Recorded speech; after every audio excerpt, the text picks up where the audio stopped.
Yo, what's up? Magandang buhay guys. So matagal-tagal ito hindi ngayon nakapag-update. So ngayon kasama ko po ngayon si Boss Dots dahil sa magdadap niya hunting tayo ulit. Yun. Dahil sa sunod-sunod po yung ulan natin. So mayroon ng tubig dito ulit sa dap niya spot namin. Yun no? Boss Dots nga pala. Yun. Marami pa Boss Dots? Oh, marami oh. Daw? Ano? 50 Yun, lang.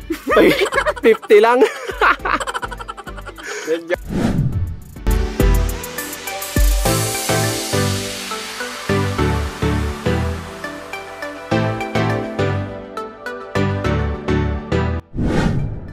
Yun mga ka-fishda. Alright.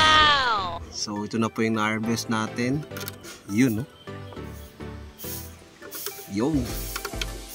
Boss Dots, kaya pa? Kaya pa. Ah. Dalawang balde oh. Baba. Dalawang balde itong kay Boss Dots. Grabe. 50 na yan. 50. Yun. Nice. So, stop na tayo kasi sakto lang ipakain natin sa mga gapis natin. So, ito yung spot. Anyway, hindi rin naman basa-basa ito nauubos. Then, meron pa dito na isang spot. Yan. Yun, no? Puro moy na rin yan dyan, mga kapishda. Yun.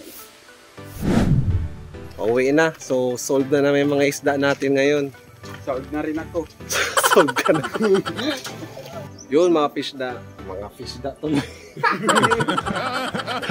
Yo, mga kapishda. So, dito tayo ngayon sa barracks ni Boss Dots. So, ito na po yung kanyang power setup. Alright. So, nililinisan niya na yung mga moy na. Then, syempre, pakain na sa kanyang mga gapis. Yun, no?